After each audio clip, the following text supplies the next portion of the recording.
Hey, big fucking dreamers. So pumped to be here with you today. And today I've got a special treat for you, which is a podcast episode with Dr. Kate Mason. And I wanted to bring her on her show because her book, Powerfully Likable, is coming out soon, I believe next month. And this book asks a really interesting question of, can you be both powerful and likable as a high performing female? And I coach a lot of high performing women.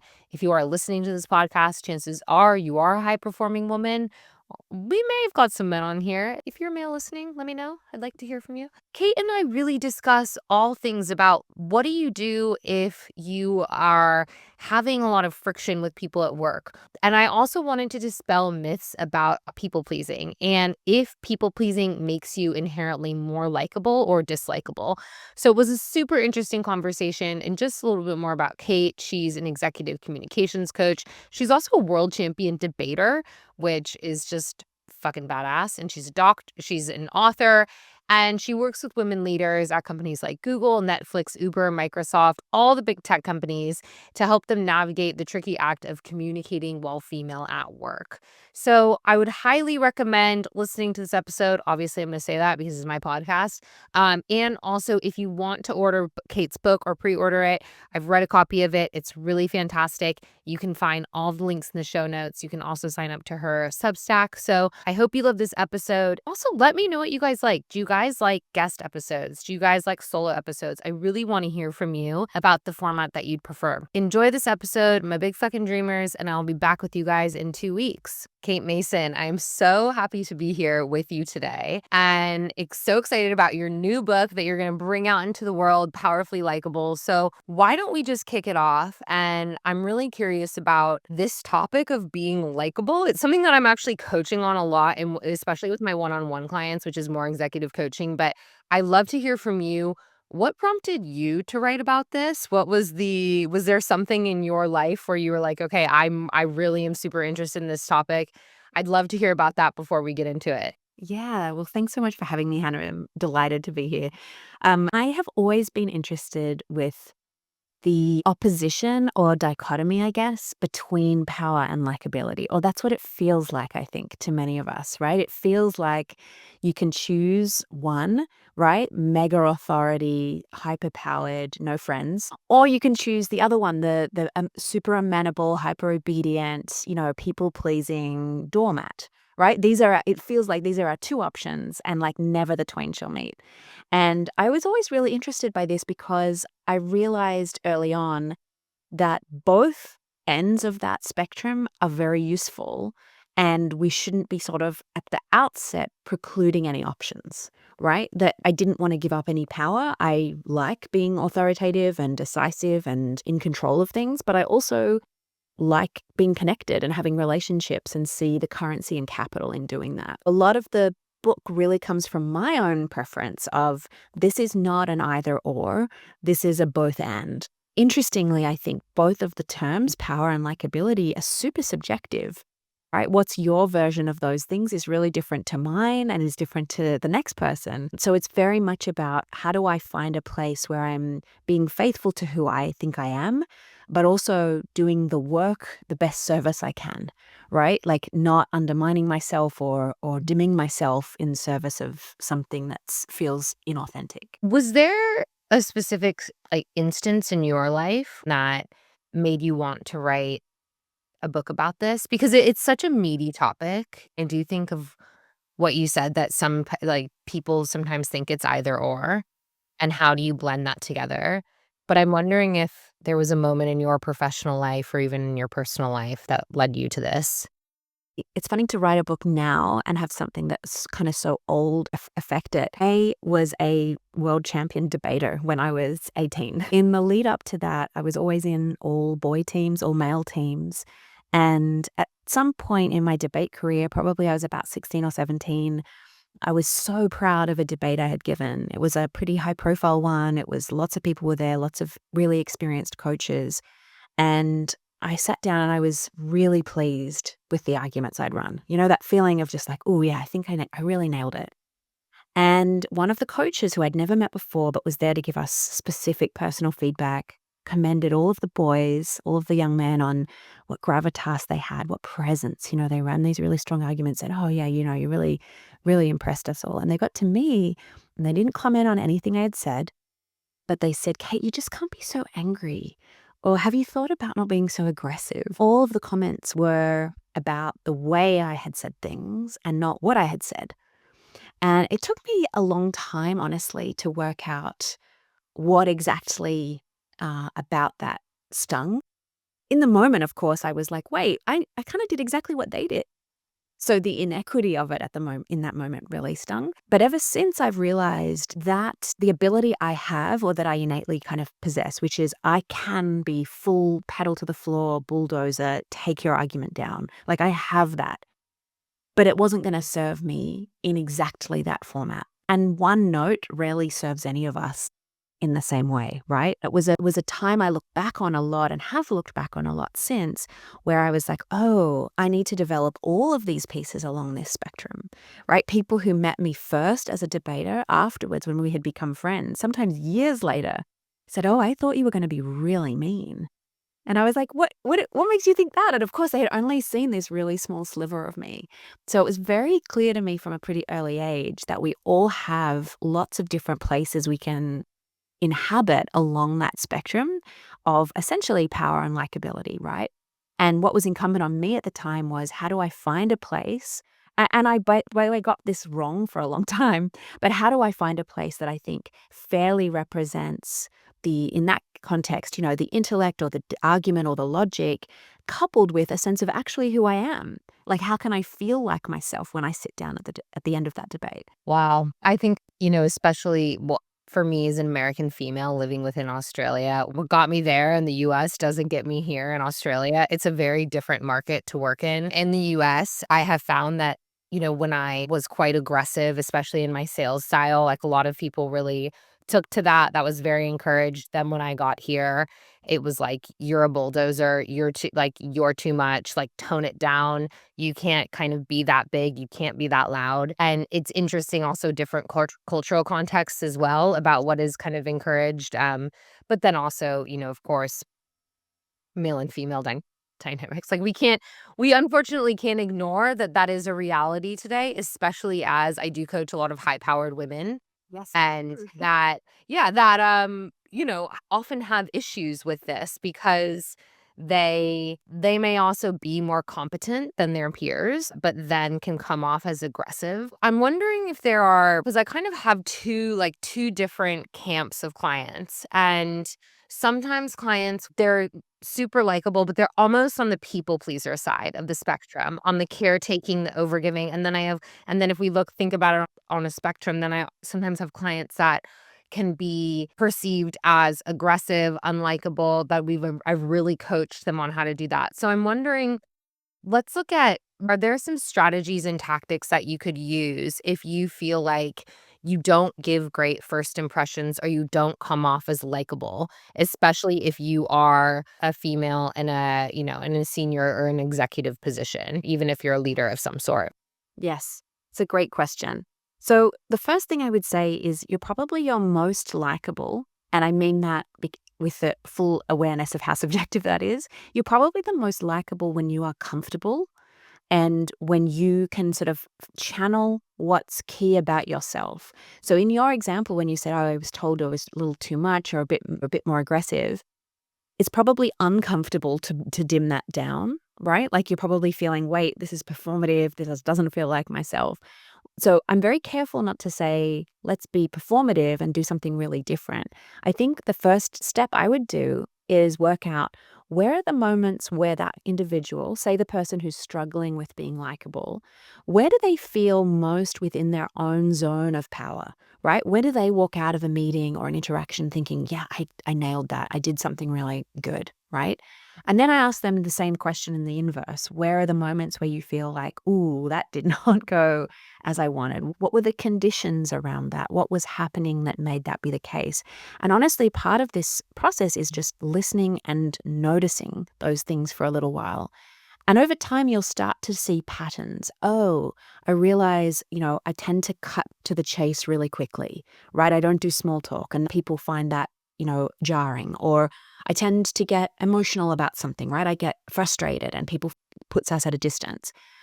You'll notice some patterns that start emerging. One of the easiest tools that I can tell you to do in that situation is to start calling it out. I have a beautiful client who's Austrian and she works in the US, and she is naturally a little more transactional, right? She's a little bit more straight to the meat of the thing. And that's where her zone of excellence is. And so we worked on that to say, she calls it out. She literally says, look, I'm Austrian. We kind of cut straight to it. Forgive me if this feels abrupt, but like, I'm just going to get straight into it. Is that okay with you? Suddenly her audience is kind of, it's permission to then just go ahead as she wanted to do. But there's a sort of social awareness of it that says, I'm foregrounding or flagging. This is kind of how it's going to be. And it's funny that such an obvious thing, right? Like sort of a signpost has really allowed that permission for her to continue essentially doing as she was doing, but flagging to the other that her intention is not bad, that she's there to kind of help push things through and get things over the line. And I think it's really helped a lot of those internalized conversations of the other party who are like, oh, she's abrupt, she's rude, she doesn't want to spend time with me. Now they can frame it through that lens that she's given them.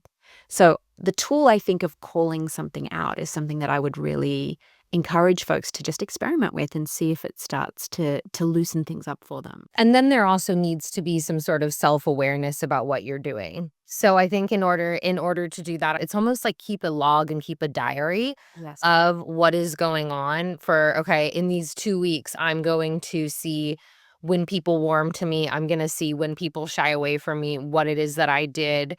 Am I going to change this, or is this just part of who I am and my working style? Then how do I frame that up front with people? Right. Certainly, if it's something that you feel is very core to who you are and you don't want to change, don't change. But if you realize, oh, I don't say good morning to my team members and they are kind of craving a sense of community or camaraderie, and it wouldn't hurt me, for example, to say good morning. I know that's a small or seemingly mundane example, but something as little as saying good morning might make a really big or profound change for the team. So you can kind of think about, what are the things I'm willing um, to compromise on or to change or to experiment with. And then there are other things that no doubt will stay pretty core to who you are. And I certainly wouldn't suggest anyone veer too far away from those core things, because then we end up in the realm of being super performative. And I think it's ultimately pretty unsustainable as a strategy. Mm. Yeah, I remember when I was leading a team at LinkedIn, and for any of my old direct reports, I guess my communication style was really abrupt over Teams. And I would just, people like my team members would like write something to me, and I would just write, doing a million things, and I would just write K or like cool. Someone joined my team and said to another member, what's up with, like, what is up with her communication? And they were like, oh, no, no, no, no. They're like, she's not mad at you. And then they told me that 3 months later. And I was like, what are you talking about? And they're like, you could put a little emoji, or you could heart my message. And I was like, all right, I guess I'll put an emoji. But then apparently some emojis are passive aggressive. So it's like a whole, it's just like, what? But I use Minefield. yeah. There were little things like that where actually, and I had a gracious enough team to give me that app, which really helped, but actually just like a simple thing of good morning, it didn't take anything from me to like respond a little bit like, "Hey, great job," or like K emoji instead of just a K, and that kind of made a big difference to my team, apparently, so they said. Yeah, it really can. I mean, and I always encourage folks on teams where possible and pragmatic to have those open discussions with each other. What are my own communication norms? Like, one, where do I like to be pinged? Is it WhatsApp? Is it Slack? Is it email? All that kind of stuff, like the logistics or the practicality.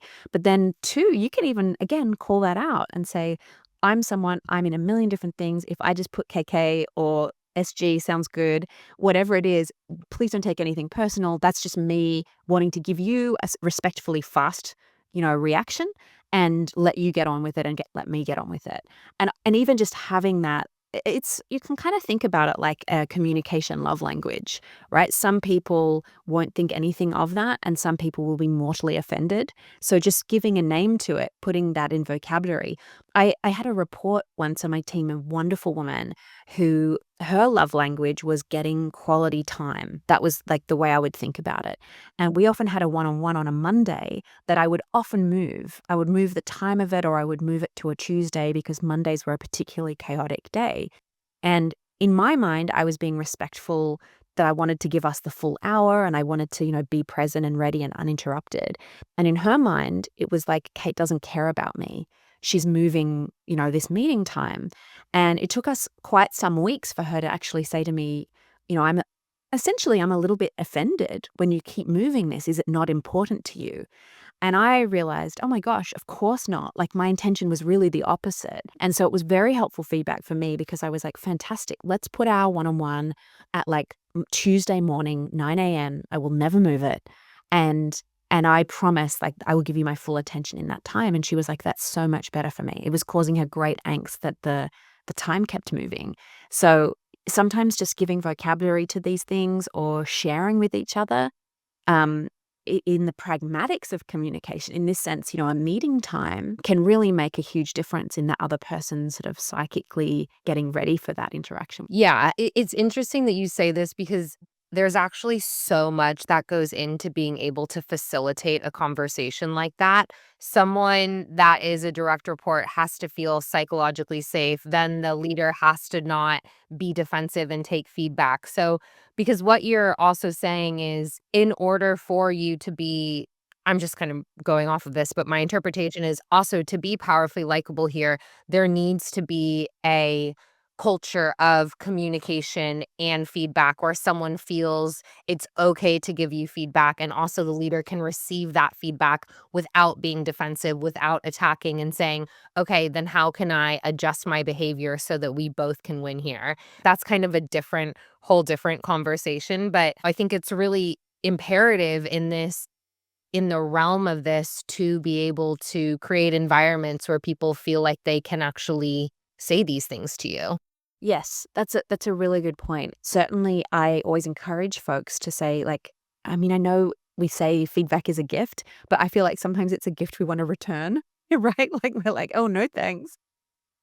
Um, but it is a gift, a huge gift to know that was causing her angst. When in my mind, as I said, I had the best of intentions, but it was really landing in a damaging way for her. So I always try and say like, look, the quicker we can get to the same side, like I'm literally on your team, right? Like I want us to be running fast in the same direction. The more you can tell me help you, the better we're going to be together. And I think there have been some people, certainly in my experience and probably yours, who really take that seriously and hold it with some reverence. And there are other people who are like, no, I'm not going to. That's too difficult or too challenging for me, and you have a less maybe productive working relationship than maybe you could have. So it's there's a bunch, as you say, of variables that have to come together in the right mixture for that recipe to actually work. But when it works, I think it's magic. I really do. Yeah, I mean, very similar to me. I didn't want my team to think I was passive aggressive, or I didn't want my team to feel like I didn't care about them or that I was just kind of shut like that to me was it was horrific finding that out about my communication style, but I was so grateful that my team said that to me. And so I want to switch gears a little bit. So let's say someone has a pretty tense relationship, whether that be with one of their peers or whether that be with one of their cross-functional partners. I work on that a lot. And there's a tense relationship. You have to work with this person.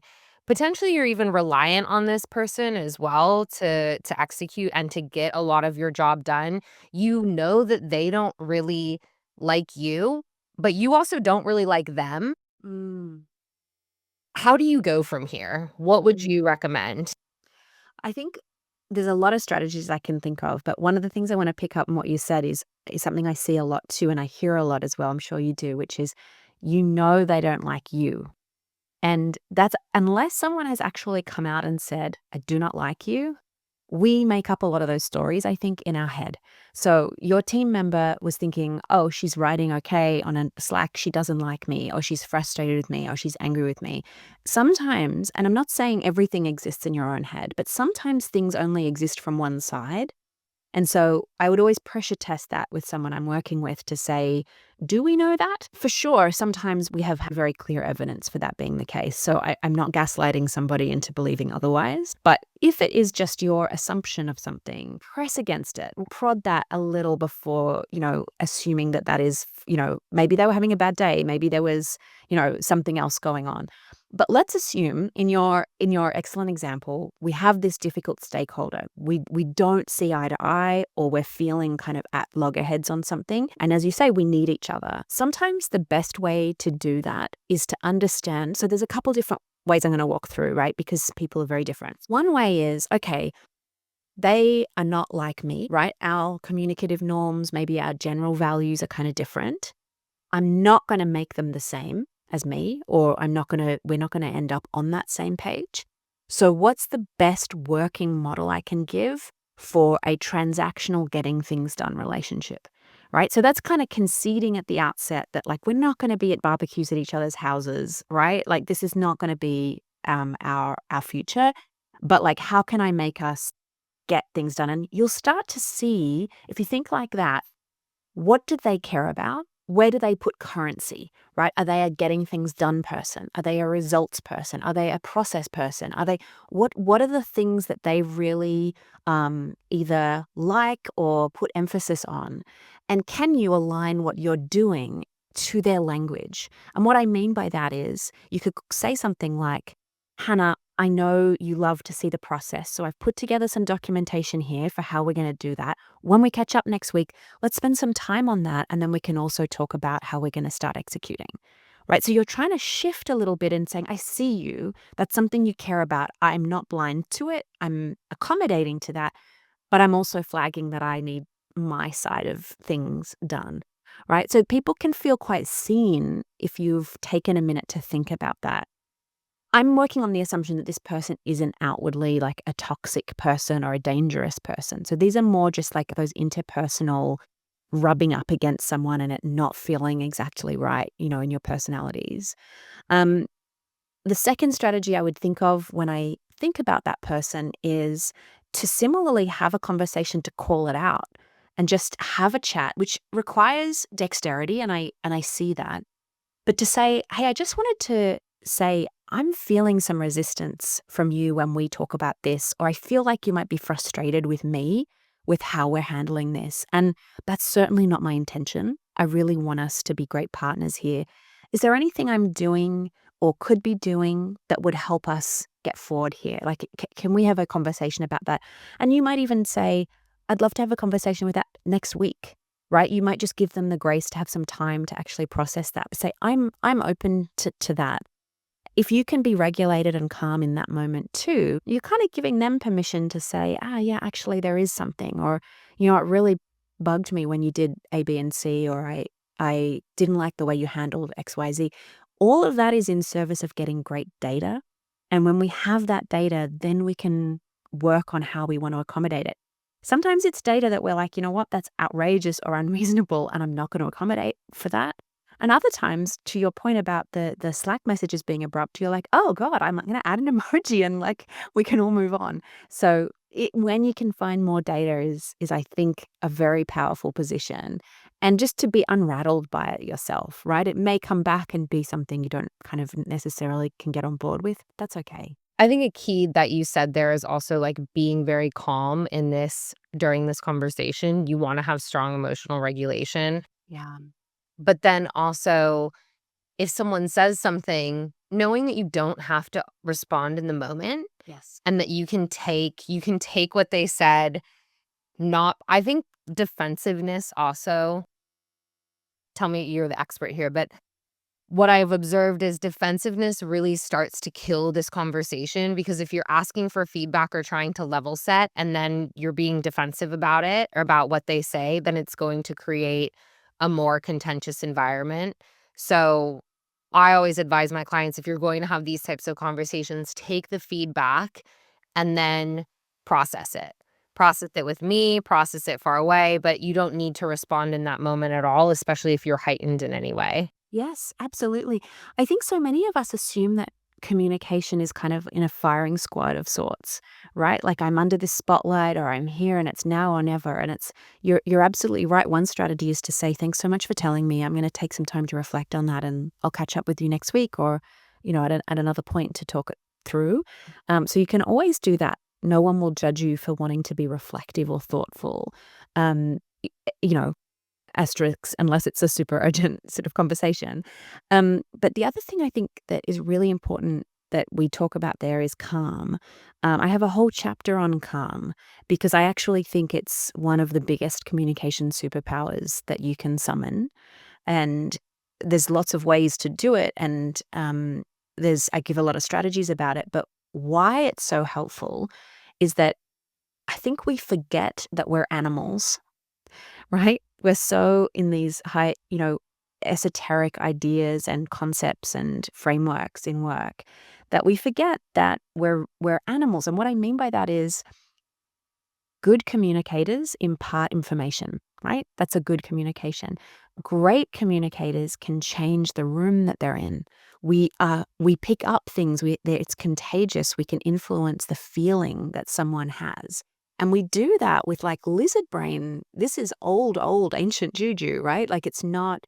And I know this sounds a little bit more woo-woo than you might have expected on like in a business context, but if you can see somebody is coming at you and they're in a threat response or a communicative threat response, right? It's fight, flight, freeze, or fawn. These are four of them. You can do a lot to help bring them down or out of it, or even say, you know what, it feels like there's a lot of blood going to it right now. I'm going to put some time for us to talk about this week because I really want to hear this out and give it the time it deserves. You can help influence how they are interacting with you. You don't have to necessarily be compelled by their frame of mind or their nervous system, right? And so seeing that is a little bit like, in the Matrix when Neo can kind of move out of the way of the bullets, right? Like you can kind of see the world in a very, very different way, which is to say, I'm not going to be threatened by anything that you're telling me. I'm ready to hear it.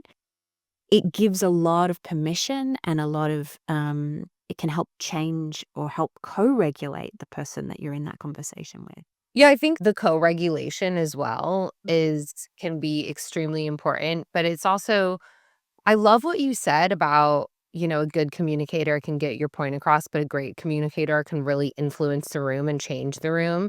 And I think as well, a strong communicator can bring down a room and Absolutely. understanding what type of energy, because I tend to work with, very high performers. A lot of times there's a lot of charisma, like there is a lot of influence, but it can be both positive and negative where they can bring down, especially if they're in a leadership position, they can also bring down a room with their energy. I think as well, this is especially pertinent if you are a leader. Everyone is a leader though, and that whether they're a direct manager or people manager or not, but understanding that you do have the capacity to really influence a room Yes. and you have that power.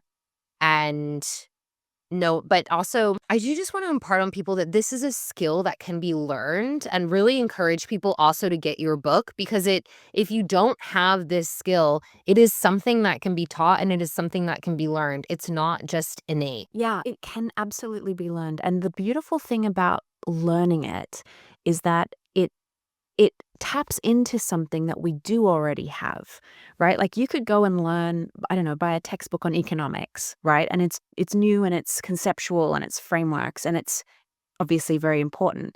Learning about communication is often very revealing of oneself.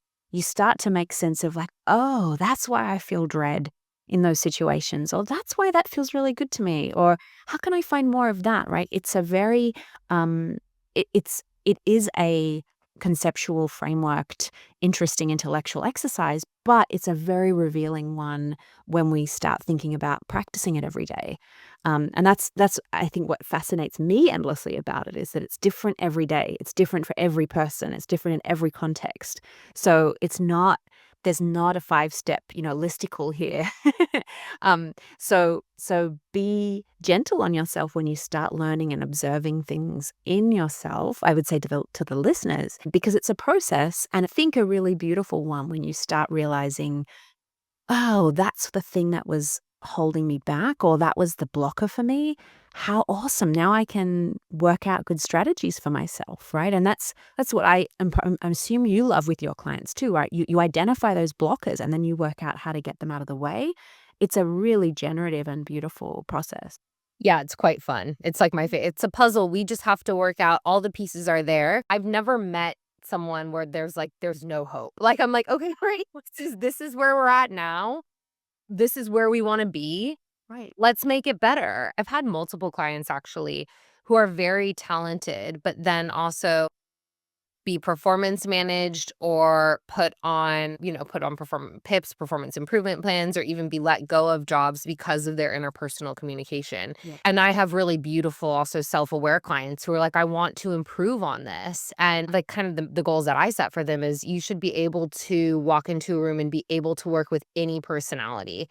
Let's create those skills where you can. And it's completely possible here. It just needs the right skills or the right frameworks. But we can 100% do this and turn this around.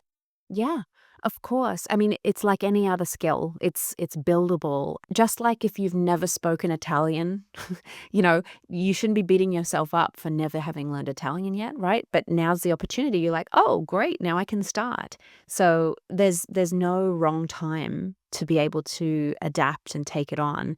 But I think to your earlier point, just let go as much as you can of the defensiveness. Again, we wouldn't be defensive if someone said, "I don't know any Italian." So don't be defensive now. This is not a judgment, right? It feels super personal, but it's really not a judgment. It's just a skill acquisition issue, right? And that's how I try to frame it to folks so it feels a little less like a personal judgment and more just like a, "Oh, this is an area of inquiry I haven't really explored yet." And also, not a lot of people, unless I'm a coach, you're in this field, not a lot of people learn this. And a lot of people don't learn the power of communication or the power of listening or the power of non-defensiveness. Like it's because a lot of this is learned in the family system, and that's your role model. Yeah. So if you didn't take the intentional time to do this, then why would you have these skills perfectly down? Like, And bizarrely, we don't teach them. uh, It's so strange to me that I don't understand it. It's like this huge gap, and I'm like, why are we not teaching people just the art of like how to communicate with people? It's baffling to me, but also if people do want to learn it, they can get your book and go on my courses. I want to cover just one last topic, and this is people pleasing. And, I have a lot of, I would say high performing people pleasers that are in my Mm. client base, and they're really working on that. But usually there is an undercurrent in their psyche of, I need to do this to be likable. I Mhm. don't want people to dislike me. So I'm just a yes man. And I'm just going along with it because I'm really afraid of tension.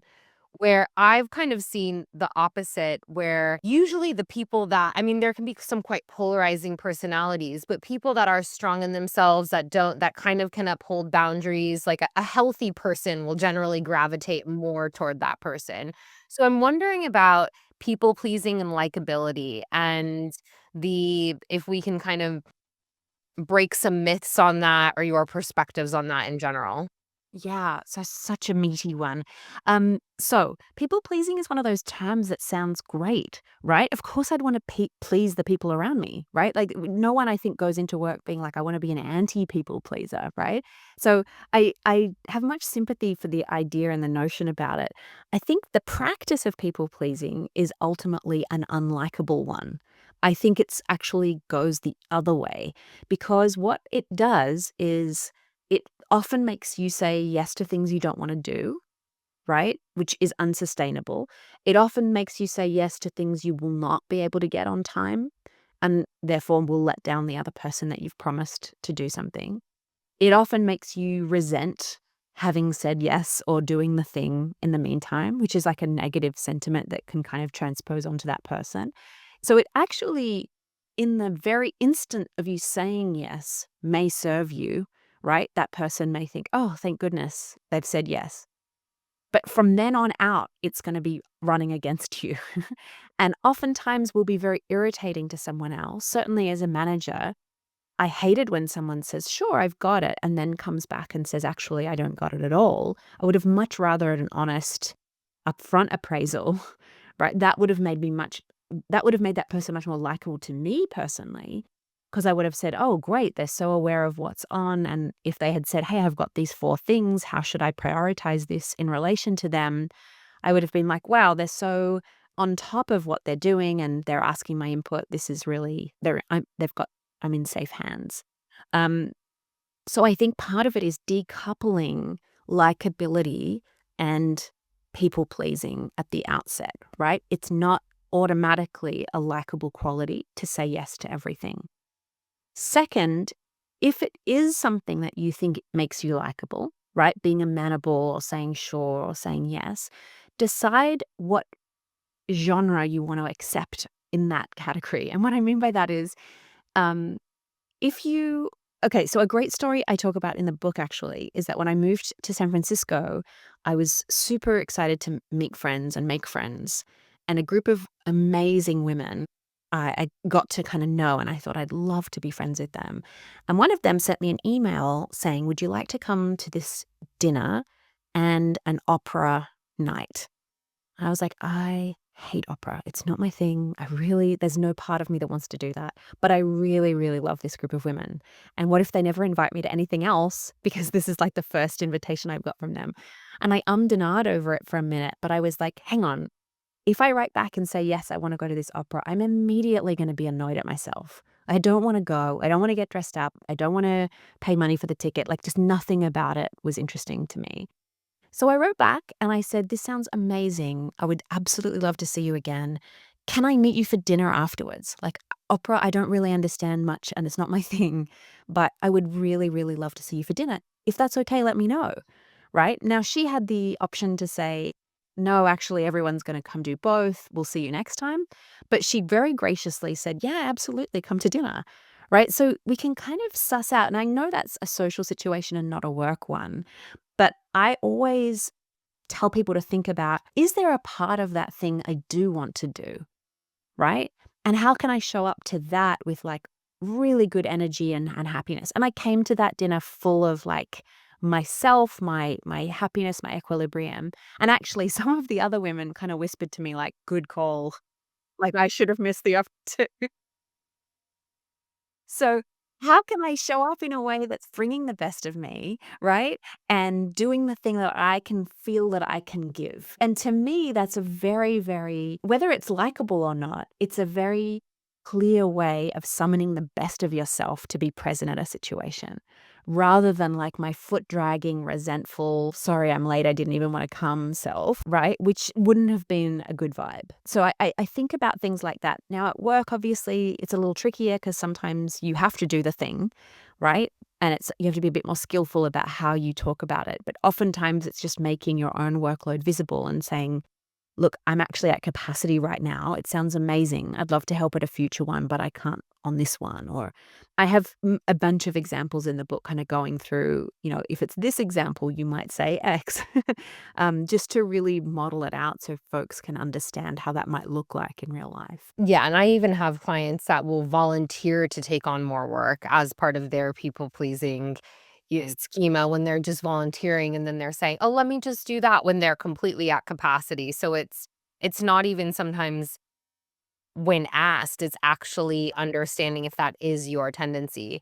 But I love the personal one as well because then what usually tends to happen is late cancellations of something you didn't want to go to anyway, and then there can be a self-perception of, "I'm flaky, I'm unreliable, I never follow through," when initially the person didn't even they invited you to something and you were like, "Oh my god, I'd rather that sounds terrible. Like, I don't wanna go to the opera," or, "I don't wanna go hike with your dog," or, whatever it could be.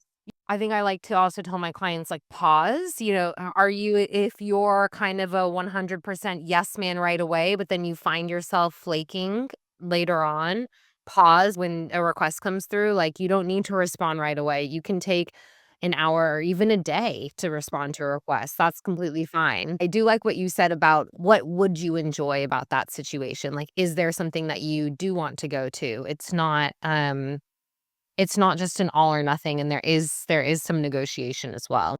There is, and sometimes, again, the gun is not to your head. If you have a friend's wedding that's in a difficult place to get to and it's on a weekend that's already really busy and you don't know them very well, or right, like there's always a lot of variables in everything. You might say, I'm so sorry, I won't be able to come, but like I'd love to take you out to dinner to celebrate you at another time. Or, there's lots of ways to say, if I envisage my future self having to go to this thing, am I going to feel amazing about it, or am I going to feel resentful or sad or difficult? It's probably best to check in with that person and see what it is that you're really happy to give. And I think that then you're showing up. I mean, communication is a lot about how the energy you bring to an interaction, right? Like whether it's verbalized or not. But for me, I'm trying to always optimize where I can show up with like that full happy energy, where I can give time and I can be present and super connected with someone rather than being kind of half-hearted or one foot out the door. That's something that helps guide my decision making. Yeah, and it's a bit more of a genuine relationship. Right. But also, it's interesting the wedding because as you know, I'm getting married as her, and I'm getting married in Australia. My fiance is Australian. Actually, a lot of my friends are not coming. My this year, all of my closest friends are having babies, including my sister, and it's like all right there. They're either having babies or they have very young children, Yes. or they have babies, or it is the trip to Australia. But what I've learned a lot about disappointment in this process as well. I have preached this for years to my client base, which is like, it is okay to disappoint people. But then on the other side of it, it's okay to be disappointed. Yeah. And like it goes both ways as well. And I am really disappointed and I'm quite devastated. My own sister's not coming to my wedding. I'm quite devastated about that. Yeah. But I can hold that, and I can also see she's also very devastated about it. We can celebrate another time, and I do think that there is almost this fear in people pleasing of disappointing people, of then thinking they're not gonna like me, of I'm never gonna be invited back to that friend group. Yeah.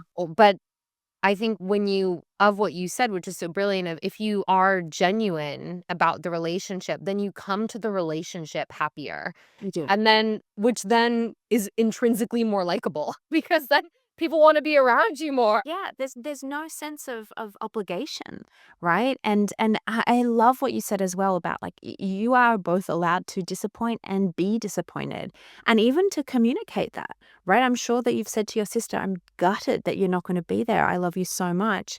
Like we'll have to do our own celebration together. Like what I wonder what we'll do, right? You could make it special for you, but I think talking about that is really important too. You don't have to make them change their behavior, but just say, "Of course I understand, but I'm so disappointed. I'm going to miss you so much," right? That's very human, and I think most people will hear that with the love that it comes with. Yeah, yeah, which is about the genuine relationship that's there. Yeah, yeah. Yeah, well, Kate, this was such a beautiful conversation in so many different directions, and I'm so excited for your book to come out. So, where can the listeners find you? Where can they get the book? Where can they get all the information about you? So you can go to katemason.co, which is my website. It links to everywhere from there, and you can buy the book everywhere books are sold. Perfect. And that will be in the show notes for everyone. So Kate, thank you so much. This is the last question that we ask, but I ask guests on the Big Fucking Dreams podcast. But what would you say to the listeners of if you just had one tip to help them achieve their big fucking dreams, what would it be? Oh, what a great question. One tip. That's like asking me to choose amongst like my favorite children or something. I have so many. I think really coming into your own body and saying, is this idea that I have or this dream something that I fully want to step into? Is it not something that someone's told me I need to do, or there's an external reason why, I've my parents want me to or my partner wants me to, but like if I had to have this tomorrow and I stepped into it, how does it feel in my body? I think that is something that's always set me on the right path. And it's something I often coach people about too, which is come we spend so much time in our head, just come back to ourselves and pressure test that with whatever the next step is. And I think that's a really good way to be on a good path. Beautiful. Well, Kate, thank you so much. And yeah, I really appreciate this gorgeous conversation. Me too. I loved every second. Okay, bye. Bye.